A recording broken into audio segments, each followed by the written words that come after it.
आप सभी को जय मसीह की। खुदावन यसु के पाक जलाली और मुबारक नाम में मैं आप सभी को सलाम कहता हूँ। Greetings in the name of our wonderful our saviour Lord Jesus Christ. मैं एक बार फिर से आप सभी का स्वागत करता हूँ इस वीडियो में, और मैं विश्वास करता हूँ कि आज परमेश्वर एक बार फिर से हमसे बात करेंगे और हमें कुछ सिखाएंगे जो हमें प्रभु के आने के लिए और भी तैयार करेगा। मेरे भाइयों और बहनों, मैं इससे पहले कि मैं आज के वर्ड को स्टार्ट करूं, मैं आपसे एक और चीज जो मैं आपसे शेयर करना चाहता हूं वो ये है। अब यूहन्ना का अगर 4 अध्याय पढ़ेंगे तो आपको वहां पर एक स्त्री मिलेगी जिसको कहा गया है सैमरियन वुमेन, सामरी स्त्री। और जब आप उसके लिए पढ़ते हैं तो बहुत ही अजीब बातें लिखी हैं उसके बारे में, जो आजकल हम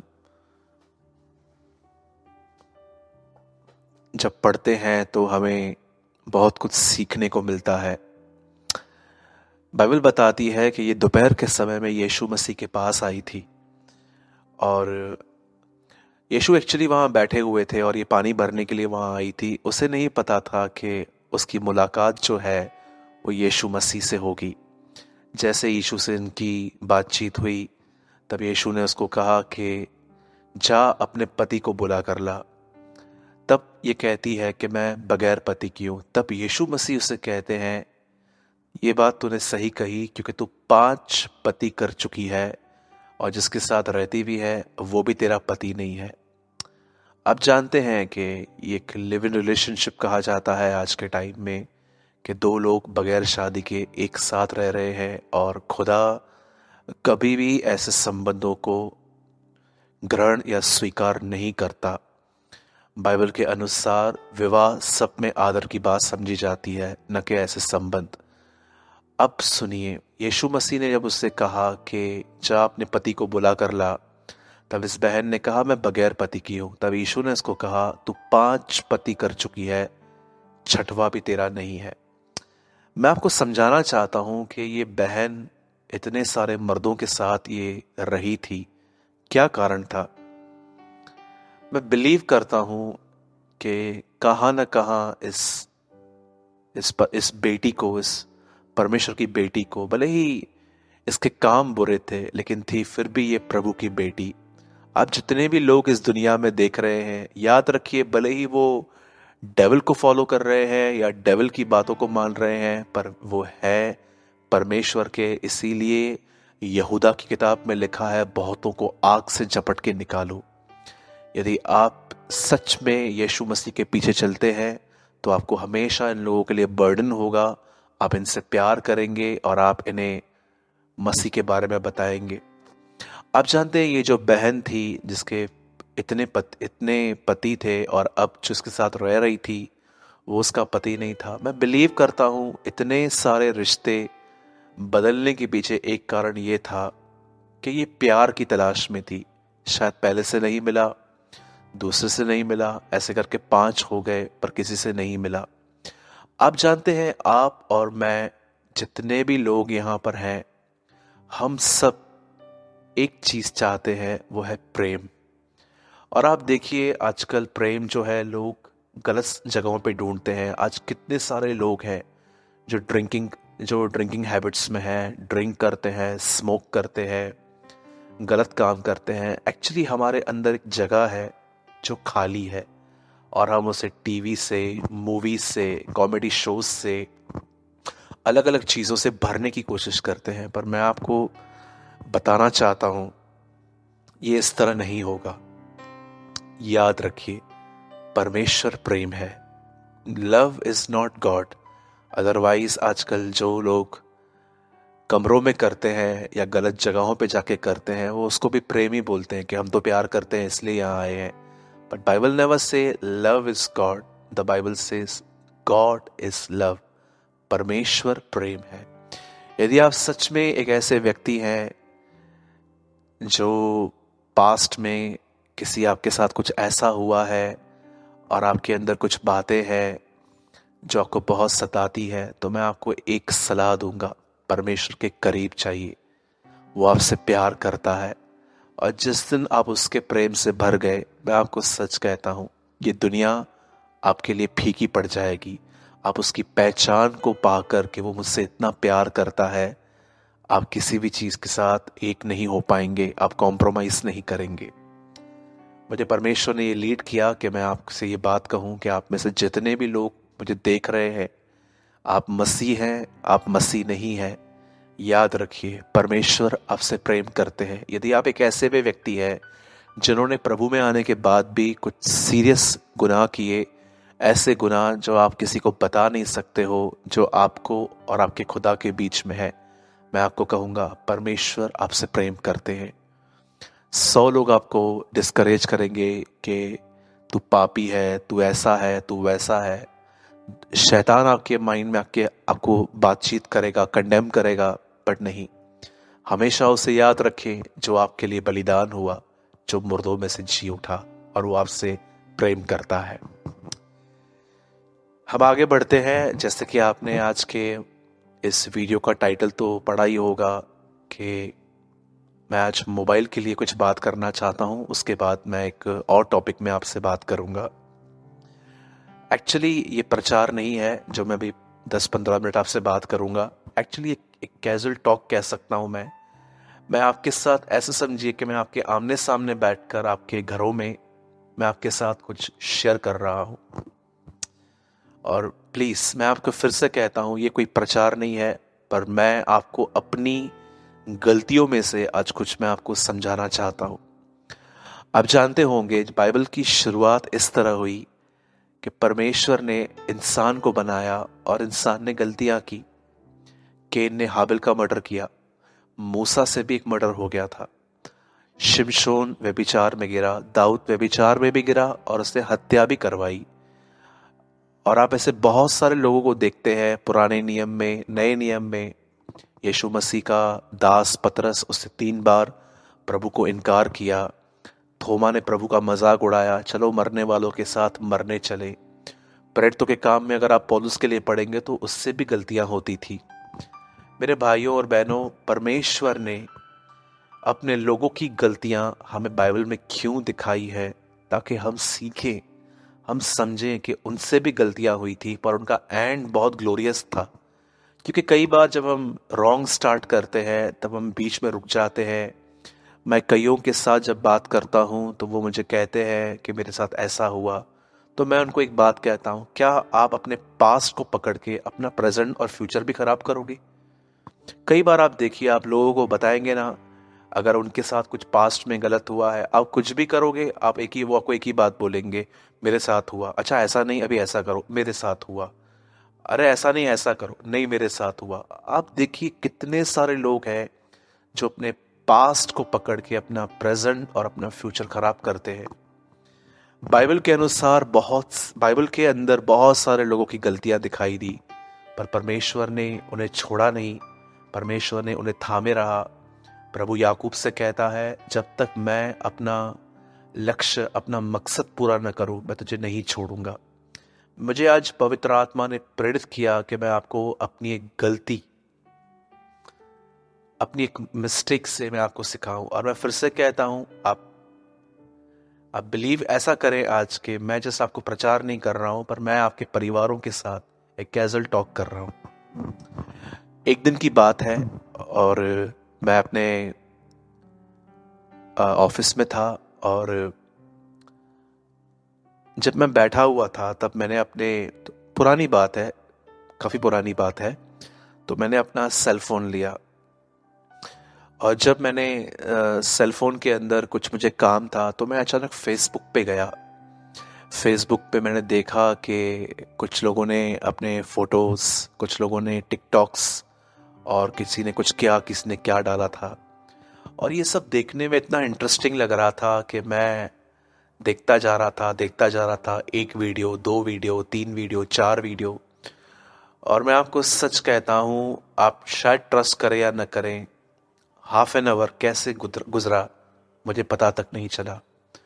उसके बाद मैं इंस्टाग्राम पे गया। इंस्टाग्राम पे भी बहुत सारे लोगों ने फ़ोटोज़, वीडियोज़, अलग अलग डिशेस, क्या क्या, एक एक मिनट के वीडियोस उन लोगों ने डाले थे और मैं उनको देखने लग गया। इस बीच में कुछ वचन भी आए इंस्टाग्राम पे, मैंने वो भी देखे। और उसके बाद एक और ऐप है मेरे पास, व्हाट्सएप। उसके बाद मैं व्हाट्सएप में गया और मैं किसी भी ग्रुप में शामिल नहीं होता हूँ, क्योंकि मैंने देखा है बहुत बार ग्रुप के अंदर, मैं नहीं कहता हूँ कि जो है वो गलत है, लेकिन मैंने देखा है कि कई सारी चीज़ें, गलत इन्फॉर्मेशंस भी वहाँ पर आती हैं। तो मैंने कभी किसी का ग्रुप कभी ज्वाइन नहीं किया है, मैं किसी भी ग्रुप में नहीं रहता हूँ। तब मैंने व्हाट्सएप चेक किया और मैं क्या देख रहा था कि मैंने कुछ मैसेजेस देखे जो मेरे व्हाट्सएप पे आए हुए थे। कुछ पास्टर्स के मैसेजेस थे, कुछ चर्च के लोगों के मैसेजेस थे। किसी ने गुड मॉर्निंग लिखा था, किसी ने गुड इवनिंग लिखा था, और किसी ने कुछ वीडियो शेयर किए थे, किसी ने वचन शेयर किया, किसी ने लिंक भेजी थी। और मैं देख रहा था कि मैं ये सब उनको भी जांच रहा था। और आप जानते हैं, ये सब होने के बाद मैं वापस फेसबुक पे गया, फिर मैं यूट्यूब पे गया ये देखने के लिए। ऐसे करते करते करते करते मुझे पता तक नहीं चला कि मेरे 2 से 2.25 घंटे अपने सेल फोन में मैंने गवा दिए। और आप बिलीव कीजिए, जब मैंने अपना फोन बंद किया, साइड में रखा, ट्रस्ट कीजिए, मैं आपको कंडेम नहीं कर रहा हूं, पर मैं आपको अपनी गलतियों से सिखा रहा हूं। कोई भी चीज़ जो मैंने फेसबुक, इंस्टाग्राम या तो मैंने व्हाट्सएप में देखी, उसे मैंने किसी भी चीज़ को मैंने सीरियसली नहीं लिया कि कोई चीज़ आप ले लेते हैं और आप उसे अपने जीवन में प्रैक्टिकली करते हैं। और जब मैं ये सब मैं कर रहा था, तो मैंने क्या देखा कि जब मैं मोबाइल को यूज़ कर रहा था, तब मेरे अंदर कुछ कुछ लोगों के लिए क्वेश्चंस आ गए थे। मैं उस 2 सवा 2 घंटे की बातें बता रहा हूँ। जब मैंने फ़ोन यूज़ किया, मैंने देखा कि कुछ भाइयों और बहनों ने बड़े ही बड़े ही गलत तरीके से कपड़े पहने थे। और मैं उनको देखकर ये सोच रहा था कि ये कैसे मसीह लोग हैं, क्या कर रहे हैं ये लोग, पूरी दुनिया इनको देख रही है फेसबुक पे, और ये लोग कैसे कपड़े पहन रहे हैं। ये लड़के लोग कैसे जीन्स जो है पेट के नीचे, कभी कभी पेट के ऊपर, ये सब पहन रहे हैं, क्या है। फिर मैंने कुछ और बातें देखी और मैंने देखा कि मेरा जो माइंड है वो कुछ लोगों के प्रति नेगेटिव चल रहा था। जब मैंने कुछ लोगों को देखा इंस्टाग्राम पे, फेसबुक पे, व्हाट्सएप पे, डीपीज में वगैरह वगैरह, मैं आपको एक बात बताना चाहता हूँ। जैसे मैंने अपना फ़ोन बंद किया और मैं शांति में बैठ गया, तब मुझे प्रभु ने एक बात बताई। ठीक है, वो लोग जो गलत कपड़े पहन के अपने फेस और अपने बॉडी की नुमाइश कर रहे हैं, या तो कुछ लोग जो हैं वो फिल्मी सॉन्ग्स पे टिकटॉक बना रहे हैं, अब कुछ लोग जो हैं वो पबजी खेल रहे हैं दोस्तों के साथ, ये सब बातें जो वो कर रहे हैं, प्रभु ने मुझे कहा, मैं जानता हूं कि ये मेरी मर्जी में बातें नहीं है, ये लोग टाइम पास कर रहे हैं, पर एक चीज तू भी देख कि तूने कितना समय इन बातों को देखकर बर्बाद किया।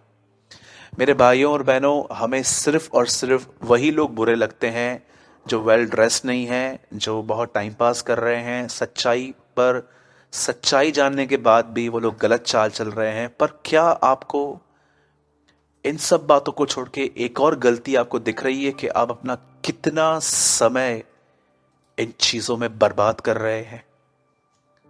कई बार आप देखिए, आप फेसबुक पे जाते हैं, व्हाट्सएप पे जाते हैं, गूगल पे जाते हैं, आप देखते हैं कि मार्केट में क्या क्या नया आया है वगैरह वगैरह। कभी आपने देखा है आपका फोन इन दिनों में आपके आंख के ऊपर पानी फेंक रहा है?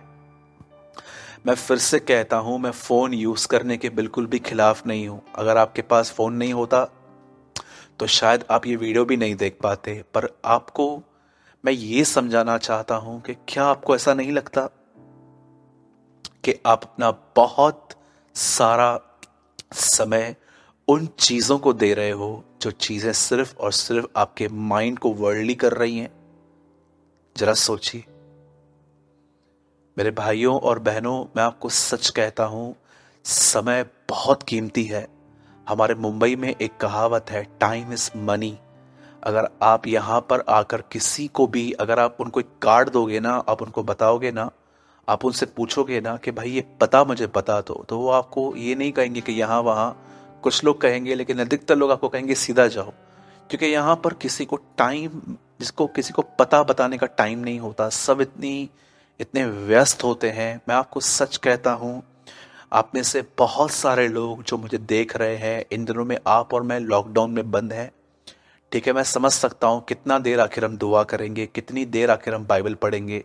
हम आखिर ऐसा होता है कि थोड़ा उब थोड़ा उब जाते हैं और हम अपना सेल फोन, मैं आपको फिर से कहता हूँ, अगर आपने किसी भी ऐप पर 5-7 मिनट अगर आपने विजिट किया, आपने देखा अपने प्रियजनों को कि उन्होंने क्या डाला है, पर इसमें कोई बुराई नहीं है। व्हाट्सएप यूज़ करना, एफबी यूज़ करना, इंस्टाग्राम यूज़ करना, मैं आपको सच कहता हूँ, परमेश्वर मेरा गवाह है, मैं इंस्टाग्राम यूज़ करता हूँ, मैं फेसबुक यूज़ करता हूँ, मेरे पास व्हाट्सएप है, पर खुदावंत मेरा, इस बारे में परमेश्वर मेरा गवाह है, मैंने परमेश्वर के वचन के सिवा मैंने कभी कुछ अपलोड नहीं किया है।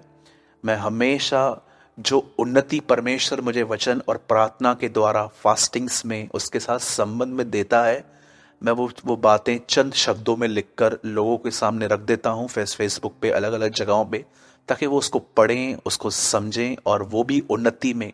जैसे कि यूहन्ना कहता है कि हम चाहते हैं कि तुम उस संगति में हमारे साथ सहभागी हो जाओ। पर जरा आप पूछिए अपने आप से कि क्या आपका समय सिर्फ इन्हीं बातों में तो बर्बाद नहीं हो रहा?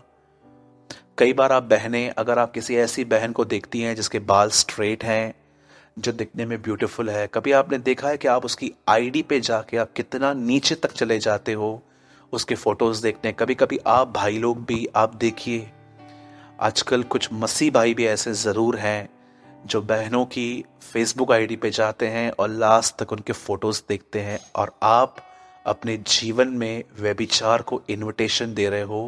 क्योंकि याद रखिएगा, सुंदरता बाइबल बताती है वो आपको टेम्पटेशन में डाल सकती है।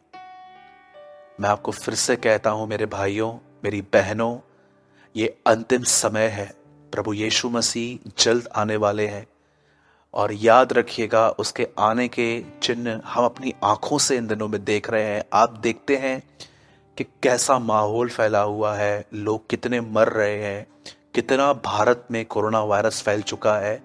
मैं जहां पर रहता हूं वहां पर एवरी डे 40 से 50 केसेस न्यू मिल रहे हैं। मैं जहां पर रहता हूं मेरे घर के पीछे भी बहुत सारे केसेस मिले हैं। मैं आपको सच कहता हूं, आप अपनी आंखों से देख रहे हैं। क्या आपको नहीं लगता कि परमेश्वर आपके हार्ट में यह कहना चाहता है, द टाइम इज नियर, समय निकट है? मेरे भाइयों और बहनों, मैं इन दिनों में जवानों के लिए एक बोझ लेके चल रहा हूं। मैं फिर से आपको कहना चाहता हूं, सेल्फीज निकालने में, पबजी गेम खेलने में, लूडो खेलने में और बहुत सारी बातों में अपना समय बर्बाद मत कीजिए। ये चीज़ें आपके लिए खाने के समान नहीं होनी चाहिए, एक आचार के समान, पिकल के समान। आप जानते हैं जब हम खाना खाते हैं तो हम आचार लेते हैं। आचार अगर ज़्यादा खाएंगे तो आप बीमार पड़ सकते हैं, पर खाना खाने से आप बीमार नहीं पड़ेंगे। ये वीडियो गेम्स, ये सेल्फीज, ये पबजी, ये जो एप्स हैं आपके लाइफ में, टिकटॉक, मैं आपको बताना चाहता हूं ये आपके लिए आचार के समान है। मिले तो ठीक, न मिले तो भी ठीक, पर मेन खाना है परमेश्वर का वचन। मैं आपको सच कहता हूं, मैंने इतने सारे बिलीवर्स को देखा है इन दिनों में, फिल्मी सॉन्ग्स पर वो टिकटॉक बनाते हैं। अगर आपको टिकटॉक बनाना ही है तो आप परमेश्वर का वचन क्यों शेयर नहीं करते? आप बनाइए, मैं आपको मना नहीं कर रहा हूं, पर आप उस प्लेटफॉर्म को लेके क्यों, प्लेटफॉर्म के गीत बॉलीवुड, क्या आपको लगता है बॉलीवुड परमेश्वर की ओर से? कितना व्यभिचार वहां से फैला है, कितनी गंदी लैंग्वेज वहां से फैली है। क्या आपको लगता है कि वो लोग जो बॉलीवुड में हैं, क्या वो परमेश्वर की अगुवाई से चल रहे हैं? नो डाउट हम हर एक से प्यार करते हैं। मेरी ये प्रार्थना है कि हर कलाकार बचे, हर जो इंडस्ट्री में जो व्यक्ति हैं, सब के सब बच्चे उद्धार पाएं। मैं आपको सच कहता हूं, पर बाइबल कहती है संसार के सदृश न बनो, उनको फॉलो मत करो। और आप जब इन गीतों को लेकर आप एक मसीह व्यक्ति हैं, आप अगर आप सोशल मीडिया पे हैं तो पूरी दुनिया कहाँ ना कहाँ आपको देख रही है। और याद रखिए, जो आप करोगे कल वही लोग करेंगे। किसी भाई ने मुझसे पूछा था, भाई पबजी खेलना क्यों गलत है? आप देखिए, जब आप इन गेम्स में अगर आप 5 मिनट आप देते हो और आप एक स्टेज पार करते हो, तो आपके अंदर कितनी एक्साइटमेंट होती है कि मैंने एक स्टेज पार की। फिर आप दूसरे में जाते हो, फिर आप तीसरे में जाते हो, हर लेवल डिफिकल्ट होती जाती है। और आप देखिए, आहिस्ते आहिस्ते आहिस्ते आपके लाइफ में ये जहर फैल जाता है और एक टाइम आप ऐसे हो जाते हैं। मैंने आज से कुछ दिन पहले एक न्यूज़ सुनी थी कि गुजरात में एक लड़के की पबजी खेलते खेलते कुछ नस फट गई। न्यूज़ में आया था कि वो इतना ज़्यादा गेम खेला था कि उसके ब्रेन की एक नस फट गई। Please be alert.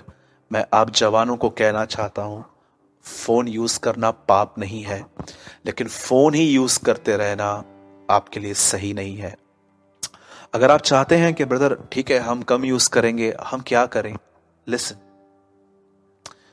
बाइबल को रीड करें, कोई बुक लीजिए। अगर आपको बुक नहीं है, आप जाइए प्ले स्टोर में जाइए, आप वहाँ से लीजिए। और वहाँ पर मैं कहना चाहता हूँ, ऐसी जगह पर समय दीजिए जहाँ से आपको कुछ मिले।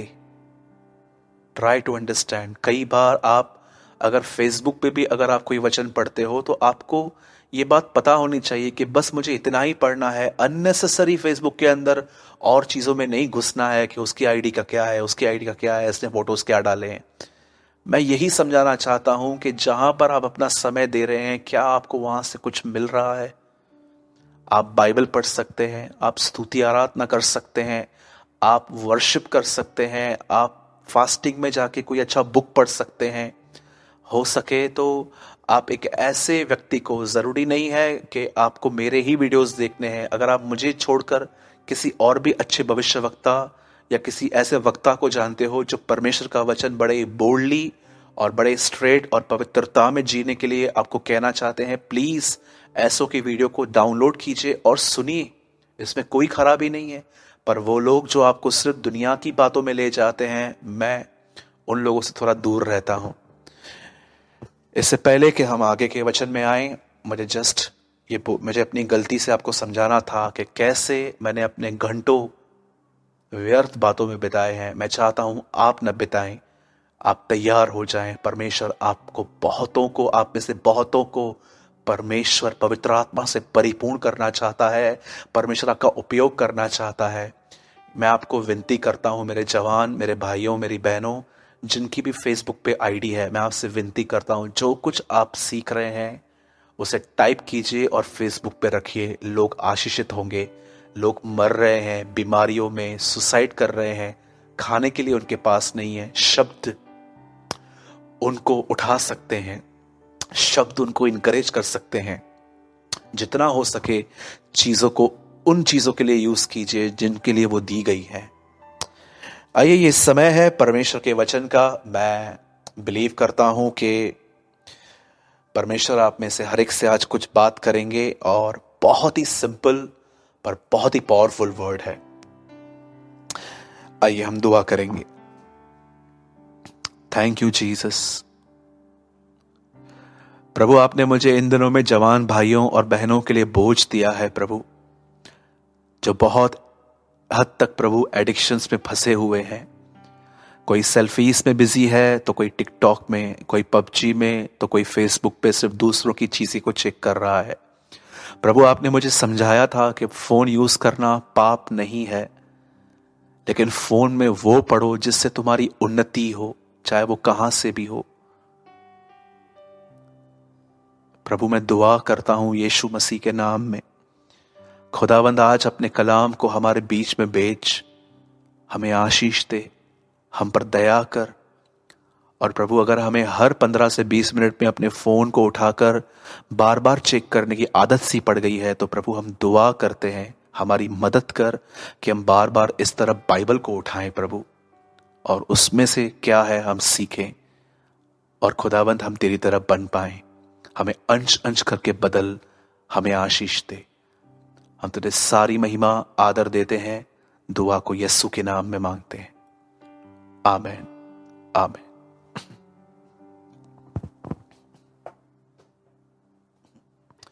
मैं आज विशेषकर उन लोगों के साथ वचन बांटना चाहता हूं। वैसे तो ये वचन हर एक के लिए है, लेकिन मैं विशेषकर ये वचन उनके लिए बांटना चाहता हूं जो कई बार ये सोचते और कहते हैं कि परमेश्वर ने जो हमें जीवन दिया है वो बहुत कठिन है और उसकी आज्ञाओं को मानना भी कठिन है। मैं एक बार एक बहन के साथ, उनके परिवार के साथ मैं बैठा था और हम सब वहां पर परमेश्वर के वचन की बात कर रहे थे।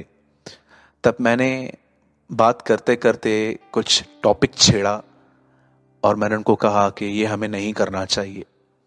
तब उस परिवार ने मुझे एक बात कही कि ब्रदर, आप जो कह रहे हैं वो यीशु मसीह ने किया, हम थोड़ी कर पाएंगे, हम तो इंसान हैं, वो तो खुदा था।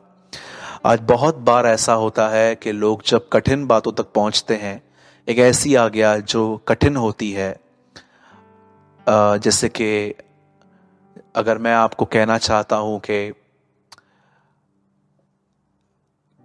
किसी भी चीज को परमेश्वर का स्थान मत दो, ये आज्ञा इतनी आसान नहीं है, क्योंकि हमारे जिंदगी में हमने बहुत सारी जगहों, बहुत सारी चीजों को परमेश्वर का स्थान देके रखा है, और जब वो चीजें दूर होती हैं तो देखिए तकलीफ होती है।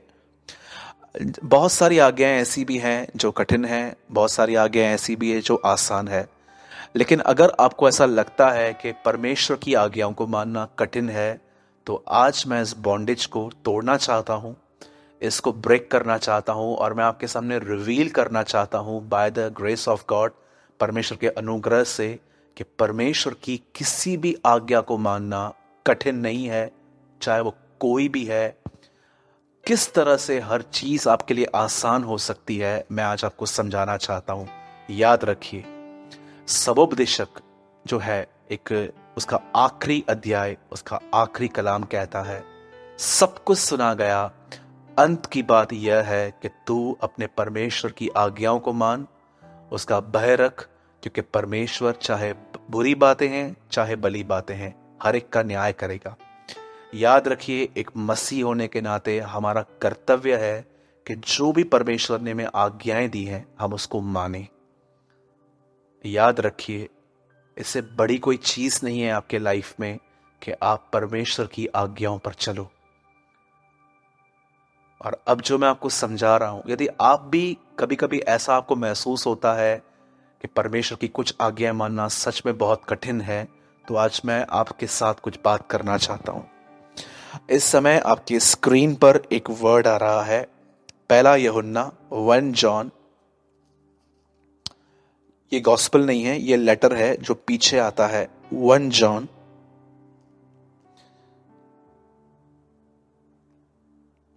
5 वर्स 3। क्योंकि परमेश्वर से प्रेम रखना यह है कि हम उसकी आज्ञाओं को माने, और उसकी आज्ञाएं कठिन नहीं है। इंग्लिश में लिखा गया है, the commandments of the Lord is not a burden. परमेश्वर की आज्ञाओं को मानना बोझ नहीं है। आइए, मैं चाहता हूं कि मैं इस वर्ड को आपके सामने एक्सप्लेन करूं, ताकि आज के बाद आप भी हर एक चीज पर ओवरकम करो, क्योंकि प्रभु की यह मर्जी है कि हम अपने शरीर की उठने वाली वासनाओं पर, मन में आने वाले बुरे विचारों पर, और इस शैतान पर और दुनिया की हर चीज पर हम विक्ट्री पाएं और हम ओवरकमर बने। मैं चाहता हूं आप ध्यान दीजिए। आप सभी जानते हैं, एक समय था जब यीशु मसीह ने अपने चेलों से कहा कि बोट को लो और उस पार चले जाओ, और वचन कहता है कि यीशु ने उनको बरबस चढ़ाया। बरबस का मतलब वो जाना नहीं चाहते थे, लेकिन यीशु ने उनको कैसे भी करके कहा कि तुम जाओ। और ऐसा लिखा गया है, ये रात का समय था जब यीशु मसीह ने अपने चेलों को पानी की तरफ बेच दिया, झील में बेच दिया। तब ऐसा लिखा गया है कि उस रात यीशु मसीह पानी पर चलते हुए चेलों के सामने आ गए।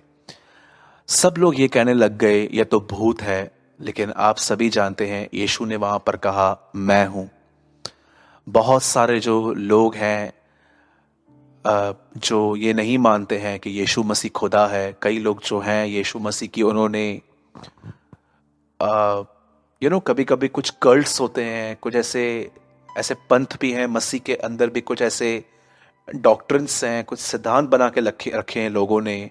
ऐसे कल्ट्स भी हैं जो कहते हैं बाप ही सब कुछ है, बेटे को इतनी वैल्यू नहीं देते हैं। आप जानते हैं बाप ने पुराने नियम में क्या कहा था मूसा से?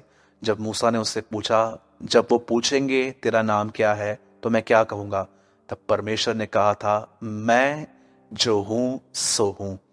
बाइबल बताती है जब यीशु मसीह ने इस पृथ्वी पर था तो उसने कहा मार्ग, सत्य और जीवन मैं हूं। जीवन की रोटी मैं हूं।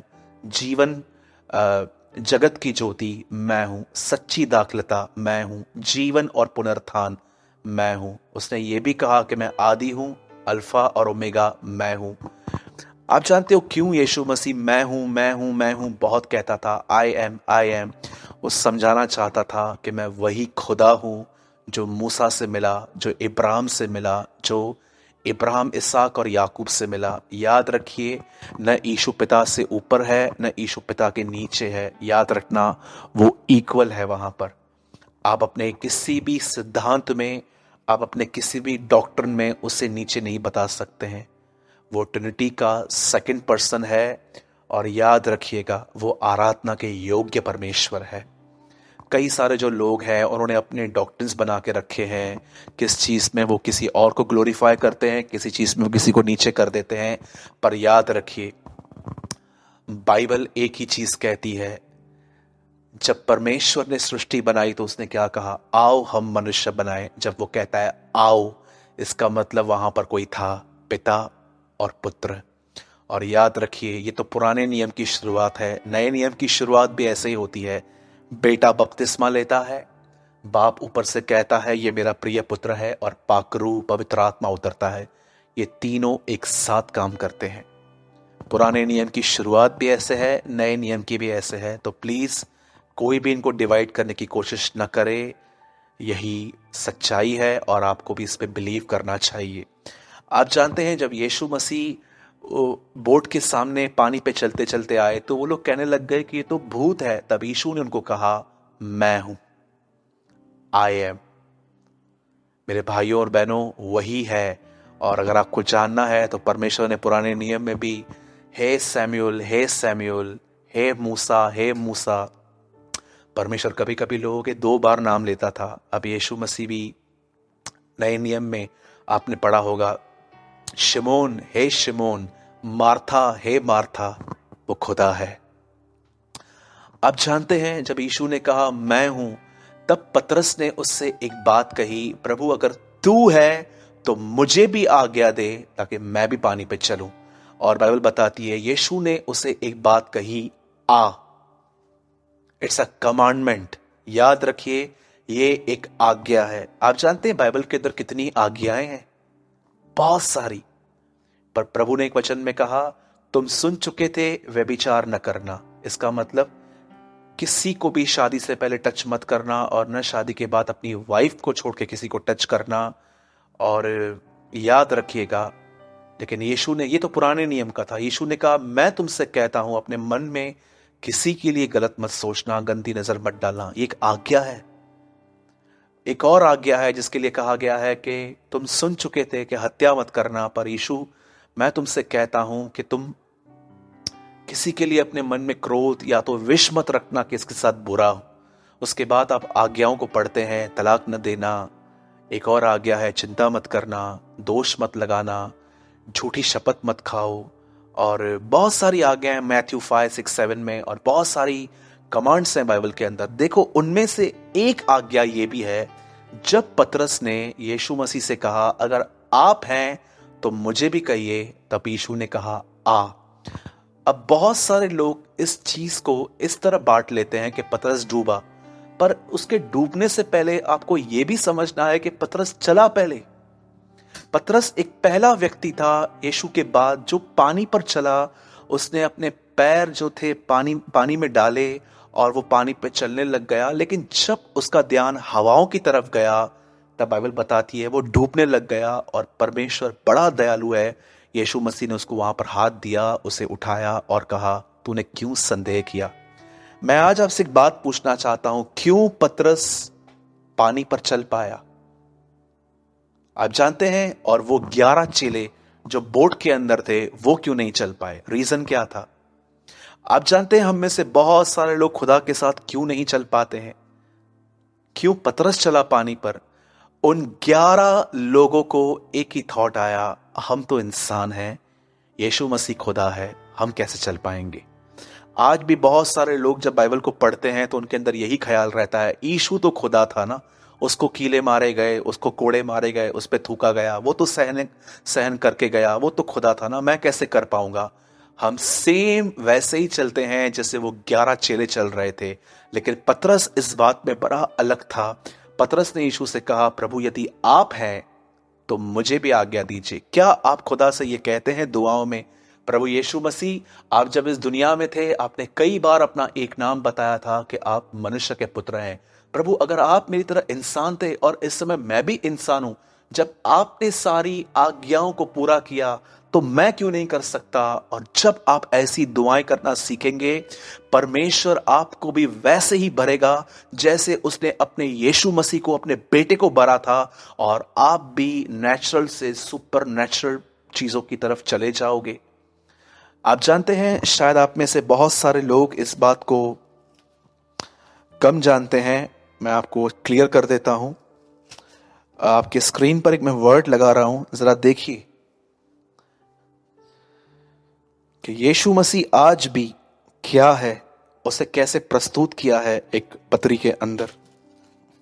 आपकी स्क्रीन पर एक वर्ड है इस समय, पहला तिमुथियुस और उसका दूसरा अध्याय और उसका 5वां वचन। क्योंकि परमेश्वर एक ही है और परमेश्वर और मनुष्यों के बीच में एक ही बिचवई है, अर्थात यीशु मसीह जो मनुष्य है। यीशु मसीह हमारे बीच में मनुष्य होके आए थे, और आज भी पौलुस कहता है परमेश्वर और मनुष्यों के बीच में एक ही बिचवई है यीशु, और वो खुद परमेश्वर। यहां पर लिखा है कि वो परमेश्वर है, वो मनुष्य है लिखा है। इसका मतलब क्या है? वो बॉडी में है पर इनसाइड वो खुदा है। मैं आज आपसे पूछना चाहता हूं, आप कैसे हैं मेरे भाइयों और बहनों? कई बार हमारे सामने जब परमेश्वर कुछ कहते हैं, किसी परमेश्वर के दास के द्वारा या तो बाइबल के द्वारा हमको कमांड मिलती है, या समझिए आप मेरे YouTube के वीडियोस देख लेते हैं, तो आपको लगता है कि नहीं नहीं नहीं, इस भाई ने तो बहुत कुछ किया होगा, बहुत प्रार्थना की होगी। मेरे भाइयों और बहनों, प्रार्थना बाद में है, पहले विश्वास होना चाहिए हमारे अंदर कि यीशु भी हमारी तरह मनुष्य था, अंदर से परमेश्वर था और बाहर से इंसान था। जब उसने आज्ञाओं को माना तो मैं क्यों नहीं मान सकता? जरा सोचिए। आप जानते हैं जब यीशु मसीह इस पृथ्वी पर था, ही प्रेजेंट गॉड। जब यीशु इस दुनिया में था उसने ये दिखाया कि परमेश्वर कौन है, अपने चरित्र के द्वारा, अपनी सामर्थ के द्वारा, अपनी विजडम, अपनी अंडरस्टैंडिंग, अपने चाल चलन के द्वारा उसे प्रकट किया कि परमेश्वर कैसा है। पर आप जानते हैं इस समय वो स्वर्ग में है, और इस समय वो परमेश्वर के दाहिनी ओर बैठ के, जानते हो क्या प्रकट कर रहा है? कि मनुष्य कैसा है, वो कितना कमजोर है। आपने एक कहानी सुनी होगी, एक दृष्टांत सुना होगा कि एक पेड़ था जो फल नहीं दे रहा था, तब मालिक उसे काटना चाहता था, लेकिन एक व्यक्ति ने कहा इसे रहने दे, मैं इस पे मेहनत करूंगा। याद रखिए वो पेड़ हम हैं, और वो यीशु मसीह है जो हमारे लिए दुआएं करता है कि खुदा ये इंसान है, बख्श दे इन्हें, क्षमा कर, इन्हें मौका दे, ये उठेंगे, मुझे विश्वास है।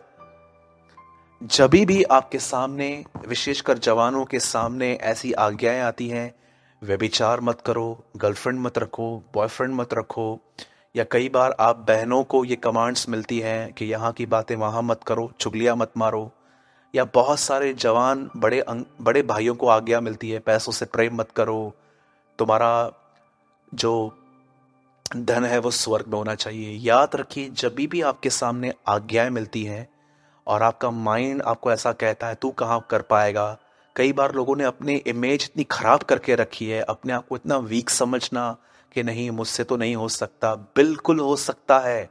पौलुस कहता है जो सामर्थ वो मुझे देता है मैं उसमें सब कुछ कर सकता हूं। मैं आपको बताना चाहता हूं, अगर एक व्यक्ति पवित्र आत्मा से परिपूर्ण हो जाए, आप जानते हो वो व्यक्ति कहां तक जा सकता है?